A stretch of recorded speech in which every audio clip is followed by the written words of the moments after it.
LDF-നെയും UDF-നെയും കടന്നാക്രമിച്ച് കേരളത്തിൽ NDAയുടെ തെരഞ്ഞെടുപ്പ് പ്രചാരണത്തിന് തുടക്കം കുറിച്ച് പ്രധാനമന്ത്രി നരേന്ദ്രമോദി സോളാർ, CMRL മാസപ്പടി, ശബരിമല സ്വർണ്ണക്കൊള്ള തുടങ്ങിയ വിഷയങ്ങൾ സൂചിപ്പിച്ചാണ് പ്രധാനമന്ത്രി വിമർശിച്ചത്. തെരഞ്ഞെടുപ്പ് ജയിക്കാൻ തീവ്രവാദ സംഘടനകളുമായി ഇരുമുന്നണികളും കൂട്ടുചേരുന്നുവെന്നും പ്രധാനമന്ത്രി കുറ്റപ്പെടുത്തി. यहाँ जब UDF की सरकार थी तो सोलर स्कैम की चर्चा होती थी. आज LDF सत्ता में है तो CMRL स्कैम छाया हुआ है. सबरीमाला मंदिर की लूट में भी इनकी पार्टनरशिप देखिए. LDF के लोगों पर गोल्ड की लूट के आरोप है तो UDF के लोगों पर लूटे हुए गोल्ड को बेचने के आरोप लग रहे हैं.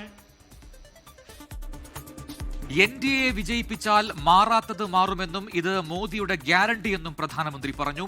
LDF UDF അവിശുദ്ധ കൂട്ടുകെട്ടിൽ നിന്ന് പുറത്തുവരാൻ കേരളം കാത്തിരിക്കുന്ന സമയമാണ് ഇതെന്നും കൊച്ചിയിൽ NDAയുടെ റാലി ഉദ്ഘാടനം ചെയ്ത് പ്രധാനമന്ത്രി പറഞ്ഞു. आपने कांग्रेस और लेफ्ट को 70 साल से अधिक दिए हैं.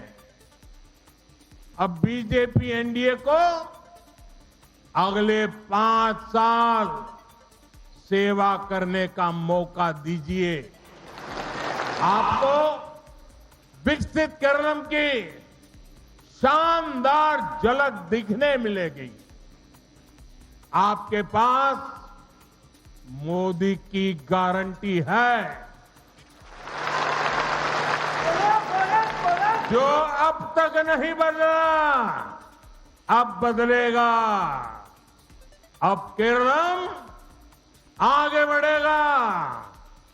मारा तज मारूम इनी केरलम वलारूम.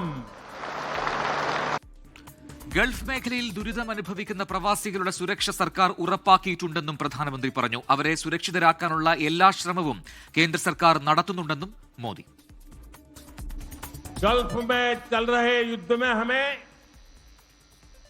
आत्मनिर्भरता का महत्व भी फिर से समझाया है. एनर्जी हो या फिर अन्य सेक्टर, भारत हर क्षेत्र में आत्मनिर्भर बनने का प्रयास कर रहा है. आत्मनिर्भर होना कितना जरूरी है ये हमने कोरोना के दौर में देखा है. എന്നാൽ കേരളത്തിന് പുതിയ പ്രഖ്യാപനങ്ങളോ വാഗ്ദാനങ്ങളോ പ്രധാനമന്ത്രി നടത്തിയില്ല. നേരത്തെ 18,800 കോടിയുടെ വികസന പദ്ധതികൾക്ക് പ്രധാനമന്ത്രി തുടക്കം കുറിച്ചിരുന്നു. പദ്ധതികളുടെ ശിലാസ്ഥാപനം, ഉദ്ഘാടനം, രാഷ്ട്രത്തിന് സമർപ്പണം എന്നിവ നിർവഹിക്കുമെന്ന്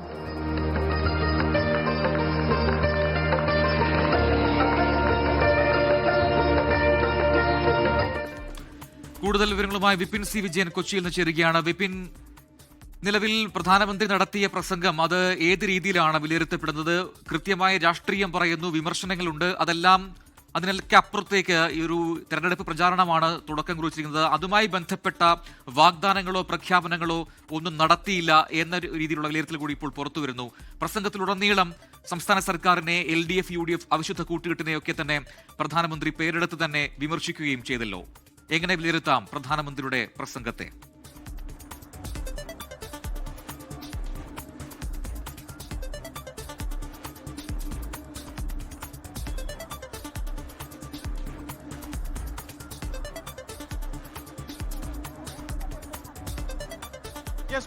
പ്രധാനമന്ത്രി നരേന്ദ്രമോദി ഇപ്പോൾ കലൂരിൽ നിന്ന് മടങ്ങിയിരിക്കുന്നു. നെടുമ്പാശ്ശേരിയിൽ നിന്ന് അല്പസമയത്തിനകം തന്നെ അടുത്ത തിരുച്ചിറപ്പള്ളിയിലാണ് അടുത്ത പ്രധാനമന്ത്രിയുടെ പരിപാടി. അവിടേക്ക് അദ്ദേഹം തിരിക്കുകയും ചെയ്യും. ഇന്ന് 3 പരിപാടികളിലാണ് അദ്ദേഹം പങ്കെടുത്തത്. ഈ പ്രസംഗത്തിൽ ഇപ്പോൾ പ്രജൻ സൂചിപ്പിച്ചതുപോലെ തന്നെ പ്രധാനമായും ഒരു രാഷ്ട്രീയ വിമർശനം, എതിരാളികൾക്കുള്ള വിമർശനമായിരുന്നു പ്രധാനമായും ഉണ്ടായിരുന്നത്. മറ്റൊന്നുള്ളത് കേന്ദ്ര സർക്കാർ ചെയ്തതും ഒപ്പം തന്നെ BJP ചെയ്യാൻ ഉദ്ദേശിക്കുന്നതുമായ കാര്യങ്ങൾ എന്നതിനപ്പുറത്തേക്ക് ഒരു വമ്പൻ പ്രഖ്യാപനങ്ങൾ, ഒരു സർപ്രൈസ് പ്രഖ്യാപനങ്ങൾ ഇന്ന് പ്രതീക്ഷിച്ചിരുന്നു ഈ കലൂരിൽ നടന്ന NDAയുടെ പൊതുസമ്മേളനത്തിൽ ഉൾപ്പെടെ. പക്ഷേ അതുണ്ടായിട്ടില്ല. അങ്ങനെ വലിയൊരു പ്രഖ്യാപനത്തിലേക്ക് കടന്നിട്ടില്ല.